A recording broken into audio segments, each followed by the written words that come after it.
Welcome to this deadlifting tutorials for beginners. Today I'm going to show you guys how to do RDLs, which is Romanian deadlifts, or straight leg deadlifts, as well as sumo deadlifts. So let's get started. First, we're going to start with RDLs. You're going to want your feet hip width apart and you want to hold the barbell out in front of you near your thighs.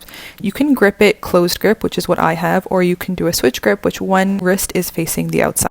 You want to keep your back straight and your legs straight, and you want to bend at the waist, so you're going to hinge. You're not going to bend at the knees, and you're going to focus on sending your hips and butt back as you lower the barbell toward the ground. You want to keep your back straight as I have here, and everything's going to be in one consistent line. There is no arching in the back. You want the barbell to be as close to your knees as possible, and if you have no weight on it, you stop where your flexibility allows. So here I have it mid-shin, which is a good place to start for you as well. You want to make sure that your weight is in your heels, and you breathe out on the way up, which is the harder movement, so you exert more energy there, and you breathe in on the way down. You're going to engage your glutes, contract your hips, and drive back to the starting position, locking your hips out at the top. The bar weighs 45 pounds, and when you go up into weight, just make sure you don't rush into it and you go too heavy. You want to build your strength in your hamstring and glutes first, so I suggest you start with the bar until it's super comfortable for you. Once you do go up in weight, the plate is going to touch the ground, and it's really important that you make sure you don't bounce it off the ground and you control the weight the full time on the way down and on the way up. As you can see, I'm letting the plate fully rest on the ground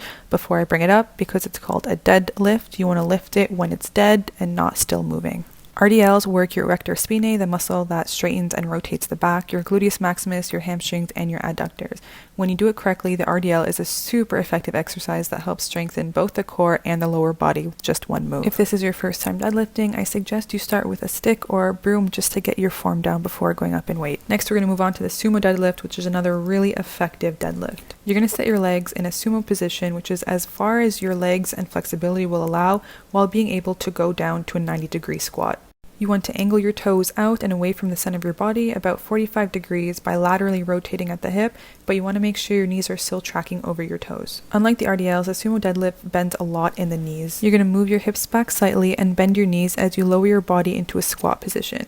You want to draw your tailbone straight to the floor, but be mindful that your spine is neutral, your core is engaged, and your eyes are forward throughout the movement. Lower until your thighs are parallel to the floor, about 90 degrees, and you can go lower or shorten the squat if parallel is too low for you, or if you can't maintain your leg aligned. Don't over push your flexibility if it's your first time doing this. You want to pause in the squat position for a few seconds, then engage your glutes, press up to standing, and drive through your heels. The sumo deadlift works your quads, your glutes, your hips, your hamstrings, your calves, and especially your inner thighs. If it's one of your first times doing it, you will guaranteed feel your inner thighs the next day. The sumo deadlift really helps in increasing your range of motion, especially in your hips, your knees, and your ankles.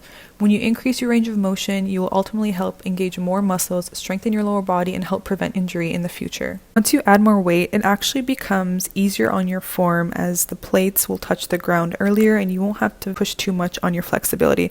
As you can see here, I'm letting it rest on the ground before I bring it up.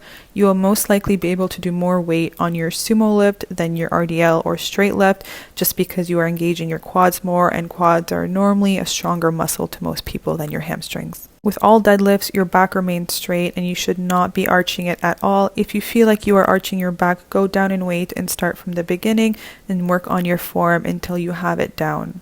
I hope that you learned a few tips and tricks on how to deadlift. Please don't forget to subscribe and like.